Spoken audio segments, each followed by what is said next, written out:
Good morning, good afternoon, good evening, and welcome to It's Just Plain Cyber with myself, Terry German, and as always, my co-host, Steve Arnold. How are you, Steve, today? Not too bad, sir. Not too bad. Thank you. Good, good, good. This is our episode 6, which is coming along quite nicely. We're starting to ramp up the different kind of videos we're putting in. We did mention in the last one that we currently do 1 a month, but we're going to try and do 2 a month now because we're going to start having guests in. Indeed. But that's good, and I'm starting to make the YouTube channel a little bit more funky for the youth out there today. And we've still got the Spotify and the iPlayer stuff going as well, so it's coming along quite nicely. Yeah, so you've been working your magic, haven't you? Which looks really good, actually. Looking forward to people seeing it. Yes, it took me. I think it took me about 20 minutes to design the intro, but then to edit it all together and upload it, it took a bit of time. But people may have seen, if they're watching this on YouTube, the intro before me and Steve start talking. I've done it on all the previous ones as well, so it's but I only done it today, which is towards the end of February. So, but it's good. It's good. You shouldn't be telling people it only took you 20 minutes. You've been saying, "Oh, it took us days and days and days." Yeah, to get the style of the intro, it took 20 minutes, but editing it all together with the episodes and cutting bits off and trying to do it again, it's all a learning curve. It's not my area of expertise, but we all love to learn. That's what we do in life. We love to learn. Indeed. So, topic of the day today, then, Terry. What do we have? Topic of the day today. Well, before we go into the topic of the day, let's talk a little bit about what you've been up to the last few weeks and what I've been up to, because I've been up to seeing the Staffordshire Accident and Emergency Ward. So with my broken wrist, which has kept me entertained for the last few weeks, because my brother came up, so we all went out for a drink as we do. What about yourself? Nothing quite as exciting as that, unfortunately. That's not exciting. Spending time in the hospital is not exciting. No. Okay, nothing quite as dramatic as that. Yeah, it's been life in the bus lane for me, working and then watching Arsenal slowly climb back a little bit of a lead at the top of the Premier League table, much to your enjoyment, I imagine. Yes, yeah. We're not going to talk about football. This is a cybersecurity podcast, isn't it? And so keep the football to somewhere else. Yeah. So what is it we're going to discuss on this podcast then? Yeah, I think we were going to have a little chat about careers. I know you were going to discuss perhaps your career path through cybersecurity. Obviously, I sit on the other side of the fence, so I can have a chat about some of the challenges I find, some of the skills that companies are looking for, and indeed, again, ways to break into the industry, things you could be looking at, skills you could be attaining, ways to go about that as well, and generally just try and help people get a little foot on the ladder, I think. Yeah, I think it's for people who go on the internet and go on your Facebook, go on your Twitter, and all these other social media sites. It's getting people like those interested into the cybersecurity world, because I have people come up to me and says, "Oh, you're in the cyber world. I bet you've got qualifications coming out your ears, and I bet you have to be really, really good at school and all that." But it's not really. It used to be in the olden days, not now. They want people to be interested in it because the internet's big and it's growing bigger and bigger and bigger, and they need more people to protect businesses from it. So yeah, it's a big world. Yeah, do you know what? I was actually only thinking about it this morning, because I did a long time ago now, when I went to do my A-levels, one of them was in IT, but I didn't really have an idea of what I wanted to do. I just knew that I quite enjoyed sort of playing with computers, as you would have thought it was when you were sort of 16. Yeah. But whether there was degrees around cybersecurity back then, I'm not even sure. But they certainly weren't talking to us around anything like that. It was mainly working with Excel spreadsheets and stuff. But I'd imagine doing things like that now would have a much easier career. Not an easier career path, but there's a definite idea in terms of what is needed from companies. Whereas back then it was literally just, this is what binary code is, and this is how to you do a VLOOKUP on an Excel spreadsheet. Basically, things have changed somewhat. I wish it was like that. I wish there was a bit more of a career path back when I was a little bit younger, because maybe I would have been sitting on your side of the fence now. Who knows? Yeah, well, that's the thing. And I'll tell you a little story about where I've come from. So when I left school, or My dad was in the army, so we were moving back and forth from Germany in different parts, and I got a little bit fed up of going back and forth from Germany to England, and all that. So I decided to stay with my nan and granddad in Liverpool, and I'd done catering college, fully qualified chef, and finished there. Come out of catering college, went into the industry. I thought the industry was way too hard for me, so that's when I started doing evening classes to do C++, which is a programming language in computers. Yep. Started in that way, and then got into a business and moved along and moved further up until I got to the point where I didn't want to do 24/7 IT support and being called out and never having a weekend and always missing your kids and things like that. So I decided to go into information security, and I built my career up from there until about 8 or 9 years ago is when I really started to look at qualifications, because what I found, and again, you mention this when you talk about it, what I found out is, whereas when I used to work for IBM years and years ago, it wasn't about what qualification you got, it was about your experience and your knowledge. So when I joined IBM, and then the landscape started changing where they wanted people with certain qualifications and certain things. And what I found really difficult and hard to understand is I had 6 or 7 years in system admin or programming, and yet a university graduate will come in who's got a degree in gardening. I'll just use gardening, and they came in on a higher wage than I did. So I started thinking I've got to get qualifications. So that's how it is. So from your point of view, then, from when you started in recruiting, I don't know how long have you actually been in recruitment? What year are we on now? Be coming up to 6 years, actually. Sort of July time will be 6 years. So have you noticed that your clients or the companies you work for are looking for people with more numbers and letters behind their name rather than people who have done like 7 or 8 years hardcore experience but not qualifications? It varies. Some do. Some very much rely on having CISP or CISM, depending on the level, things like that. The more pragmatic, I would say, I should probably choose my words wisely. Some of the other people are perhaps a little bit more open-minded and would consider people with experience over, like you said, just having the sort of 5 letters on their CVs. It's a 50-50. It's a little bit of a running battle, because you could have someone that's been doing the job for 20 years. They're going to have the knowledge. They might not have done the CISP course or CISM course. It's a bit of both. There has definitely been a shift, more so in general, I would say, for people relying on certifications or wanting to see that aptitude for learning, or having something certified on their CV. Yeah. So that's what I found out when I first started seriously getting into security, 10, 15 years ago. I kind of lived off my knowledge, lived off my experience, and tried to get that to push me to get in the job. And luckily I got a company that took me on because of my experience and not because of my qualifications. Then I started to see that your qualifications in the area are more important than just a qualification. So where I was saying about IBM and people coming in with no experience of the job but have a degree in something completely different, I started seeing that companies now are looking for people with qualifications or with certifications in certain areas. And that's when I started going, right, where do I want to go in security? Because as we've mentioned in past episodes, security is a massive area. And it depends on where you want to go.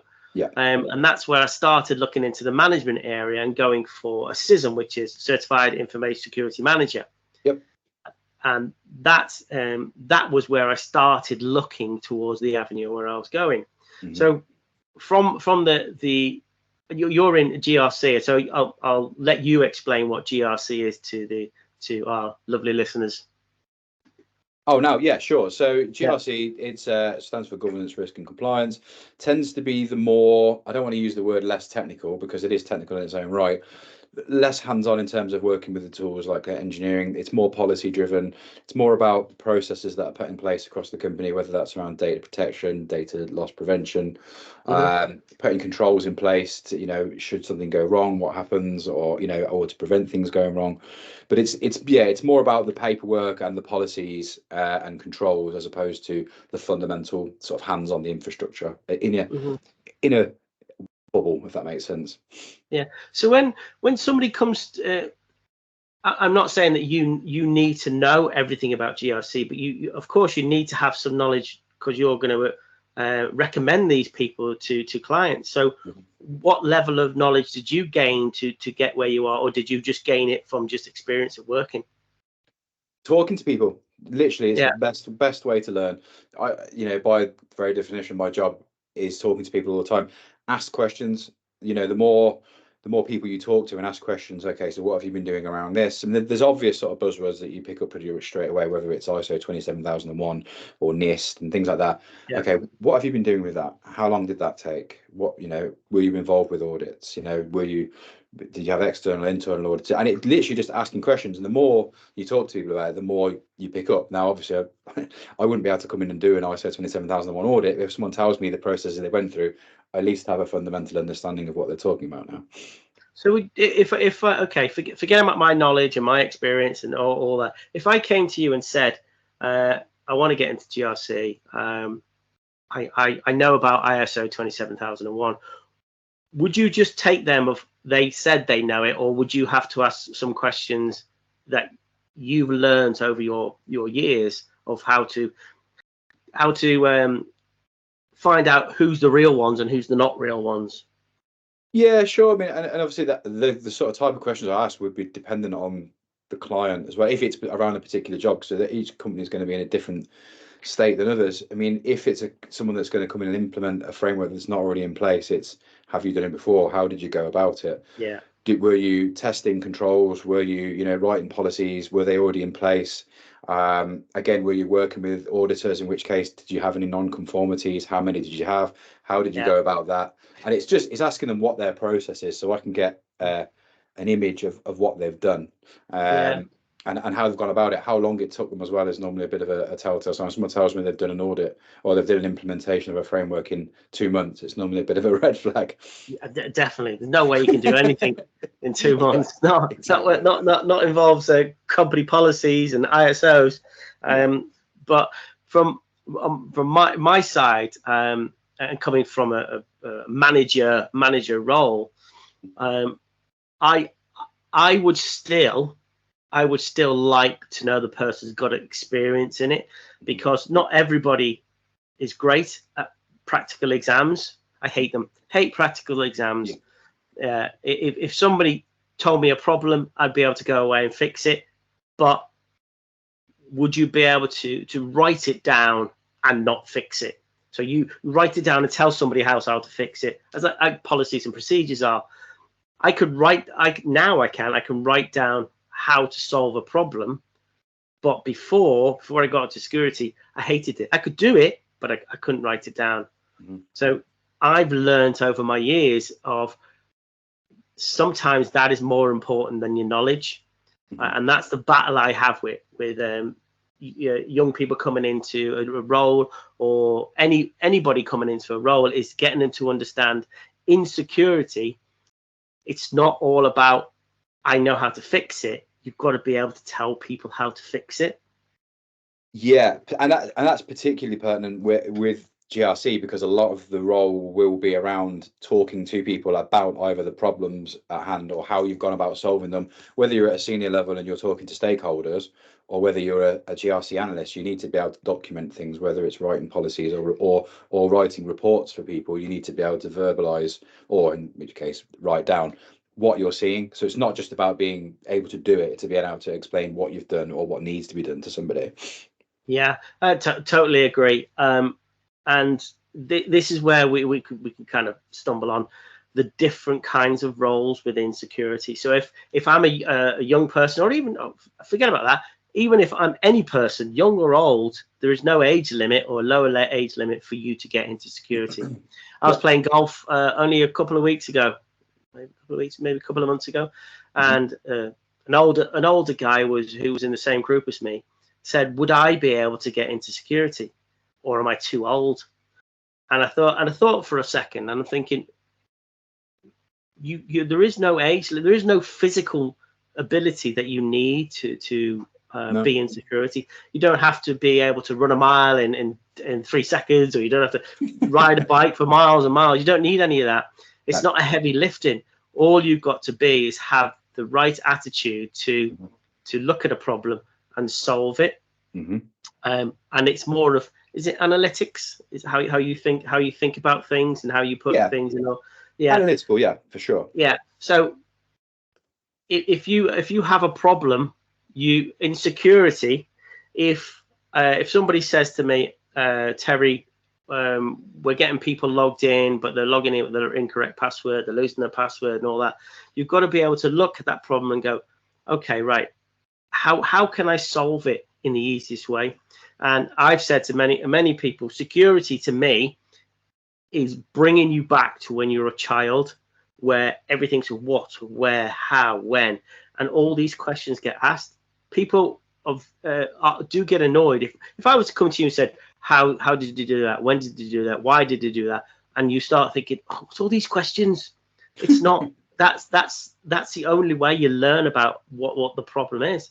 And that's how I approach it. So when I go and interview a potential employee, I will always give them a problem, not a hard one, because it's stupid to give somebody a really hard problem. You've got to give them a scenario and just look at how they solve it. And it's not a case of there is a right answer or a wrong answer. It's just how your brain works and how your brain fits things together. It's how you verbalize, how you put your point across, and then also how you answer questions around your answer as well. So in your line of work, do you think there is lots of vacancies for GRC, or would you think as in there's not enough skilled people out there to fill the roles, or is there just too many roles and not enough people? Is this the fabled skills gap we're referring to? Skills gap. I think the skills are there. I think there's plenty of people out there.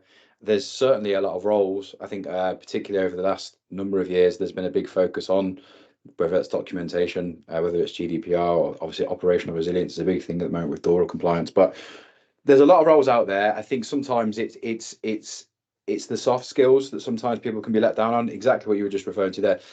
They can have the knowledge, but it's being able to verbalize that to somebody.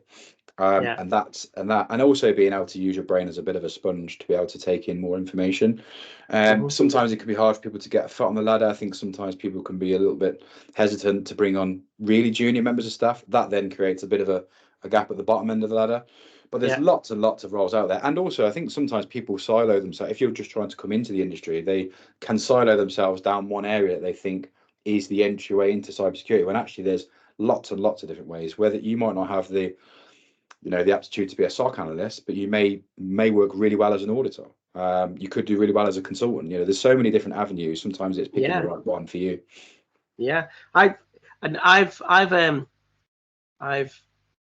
I've been in most of them roles, the consultancy role. The thing I found difficult with the consultancy role, and again, this is how I feel in security. The consultancy role for me, and I always have an analogy for everything I do, because it makes people easier to understand, is with consultancy, you are employed by a company for a small period of time to solve an issue or solve a problem, and then you go away and then you go to the next one. What I always saw that was you start making a cake, you get halfway through the cake, and then you've got to go somewhere else, and then somebody else comes in and finishes off your cake. And the hardest part is to try and figure out what that person has done in the first place to get to know where you are. So that part of consultancy, where you never really start and finish a role, you kind of start it, get them to a certain position, and then the company goes away and does its own thing. I like to start something, finish it, and see how it progresses in its lifespan. And that's what I found more enjoyable. So when I started in the consultancy world, I found it hard to properly attach myself to the company I'm working for, because within 6 months you're going to be gone.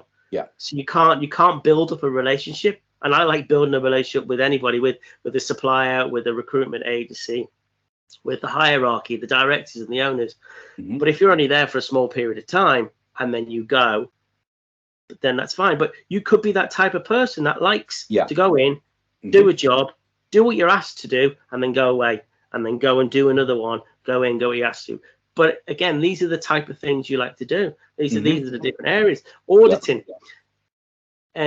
Auditors are always seen as the horrible people, because they come in and tell you what you've done wrong and what's wrong, you should be doing, exactly, what you should be doing. So if you like that style of work, if you like to go, if somebody says, right, I've answered all the questions, this is my view of auditing. I've answered all the questions, you come in and tell me if they're right.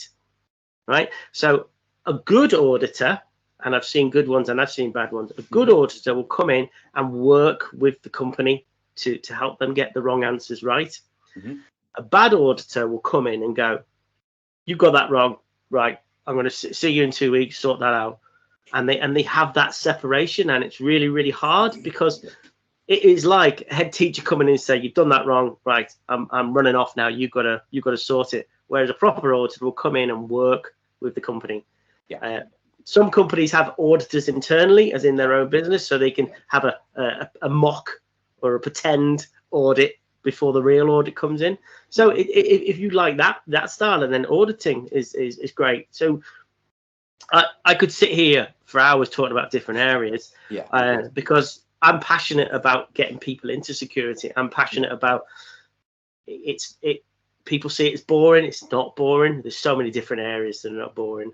There will always be an area, if you are interested in the sort of wider spectrum of security, there will always be a place for you. If one area is not quite right, it's always worth looking at another area, because you will find a home somewhere, like you said, whether it's auditing or whether it's working as an analyst or a consultant or an engineer. It could be anything. There's going to be an area for you if you do have a natural propensity for learning and you are interested in the wider spectrum of cybersecurity. There will be a home for you somewhere, for sure. Oh, definitely. I didn't, until I got into security, I didn't realize how many different paths there are going somewhere else.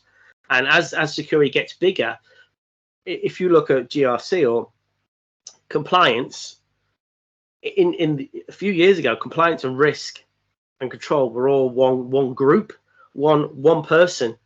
But now you get compliance, risk and control as a separate job.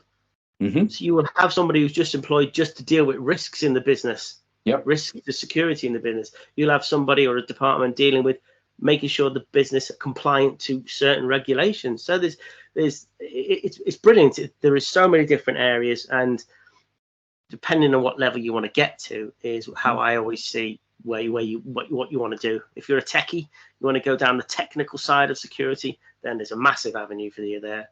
And even going back to risk, you said that even that's split up now. First line of defense, second line of defense, third line of defense. Some people do all three. Some companies have completely separate teams for each line of defense. There really is something for everybody. But the thing I like about risk, and I always say to people, have a look at going into security risk.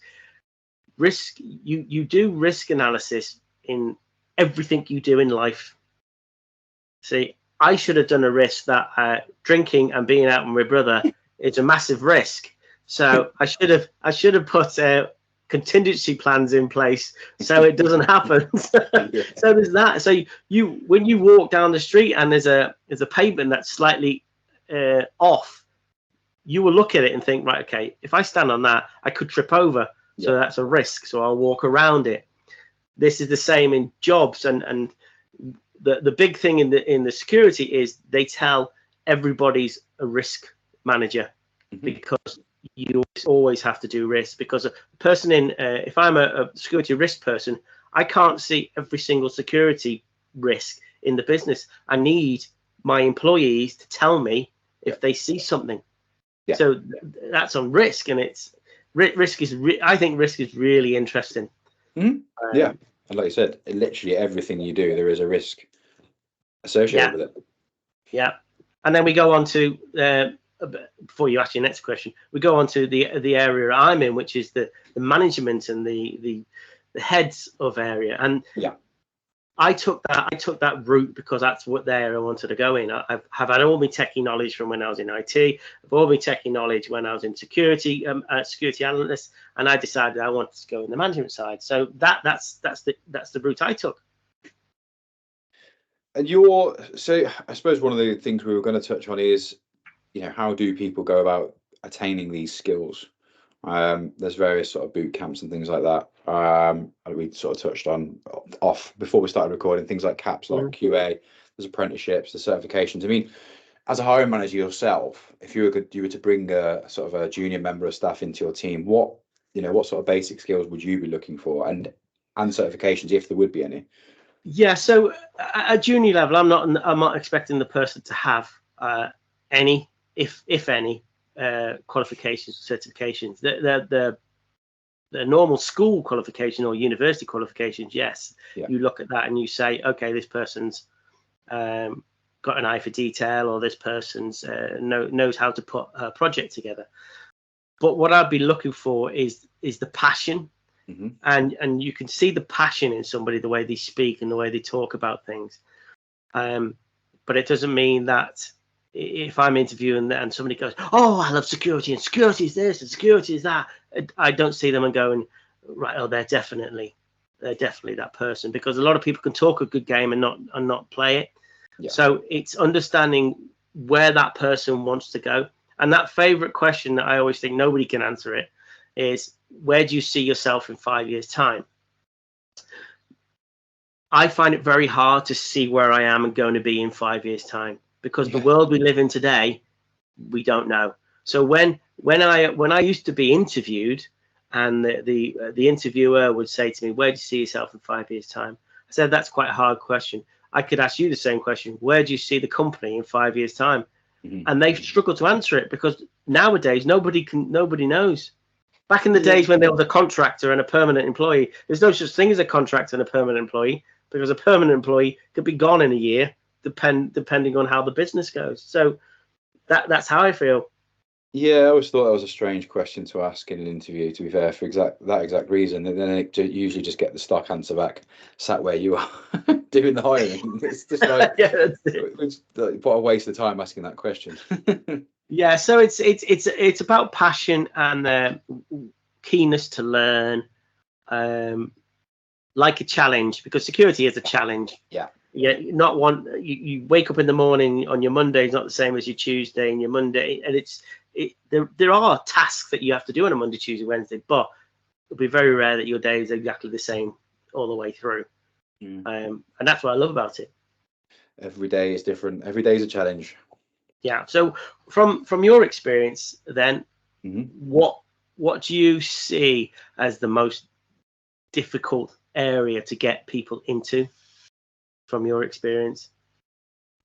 Yeah, that is a good question. I obviously, because I only tend to work in one particular area. Do you mean in terms of to pick up the right skills to be able to get into that area? So we talked about skill gap before. So what is the gap? What is that big hole?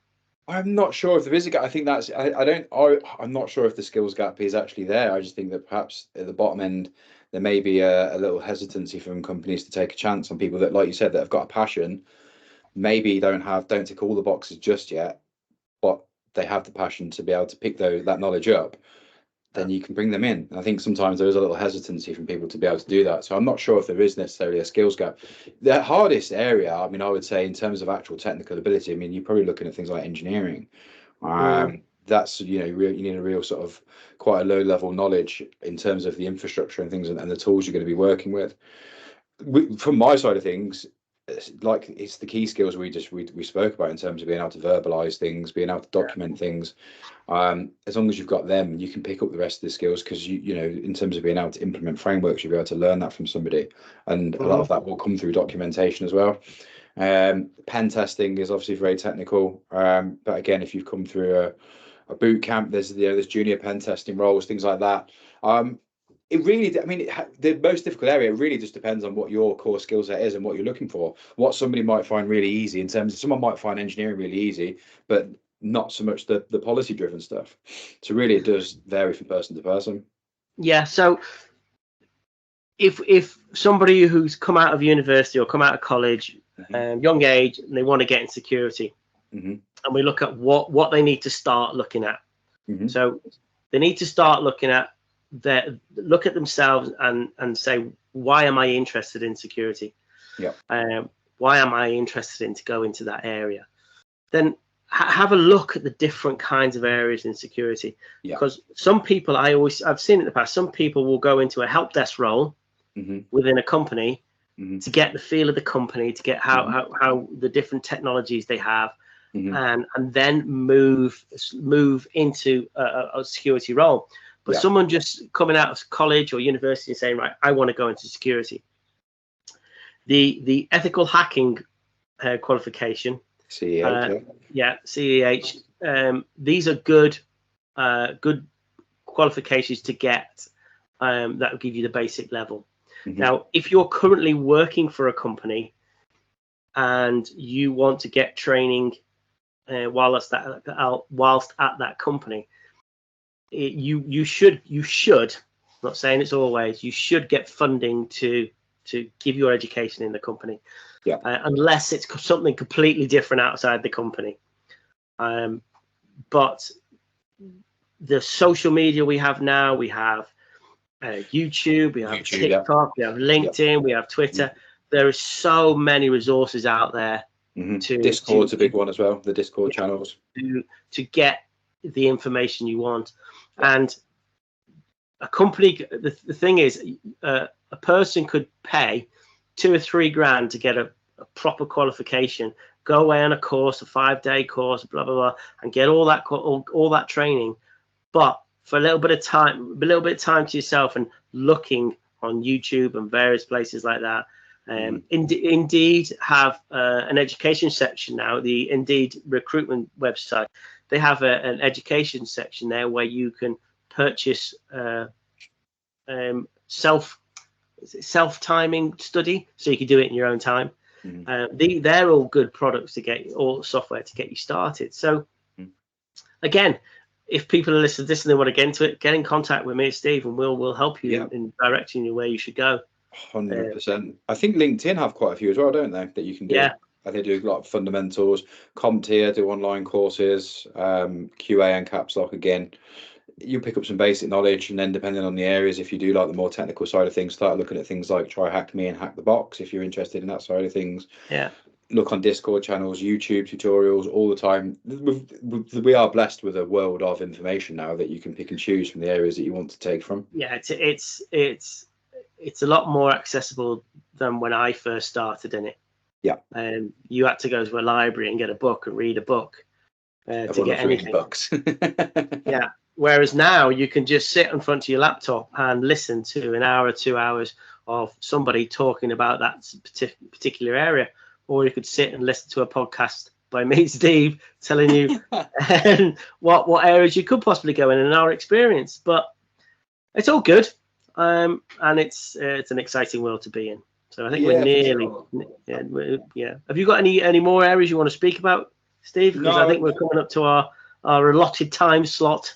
No, I wrote some notes down beforehand. I'm just looking at them here. I think we've covered most of them in terms of the entry level stuff, the different areas. I mean, I was about to say I'm very conscious of the time, but I think something you touched on there, which I'm more than happy to do, is if somebody does have questions, whether it be from a hiring manager perspective or from my perspective, feel free to come and get hold of us on LinkedIn. Happy to have a chat, happy to help where I can. And and help people get the foot on the ladder, which is pretty much why we're doing this podcast, isn't it? Perfect. That's it. Right. Okay. I think we're coming to the end now, Steve. So if you want to any sign off. No, just I think again we've got some guests lined up coming up soon. We're going to be going every other week, which is good. You'll be more than happy to hear that. So just bear with us. Obviously, like you said, we're pretty much up and running on YouTube now. We've got the Spotify stuff as well, depending on whether that's more your bag. And we'll continue. And obviously, give us ideas if there are things you want us to discuss. Again, that's good. Drop us a message. Good one, because it's great us talking about things that we find interesting and we find important, but there might be an area that we've missed because other people want to hear about it. So yeah, and any further information, that'd be great, and we can take that as a topic for a future episode. 100%. Brilliant. So if there's nothing else for you to say, Steve, or me to say, we'll call that a day, and I hope to see you all, hear you all in our next episode. So again, thank you very much from me and from Steve. So we'll see you very soon. Thanks a lot, guys and girls. Cheers, guys. And everybody else. See you next time. See ya. Bye-bye.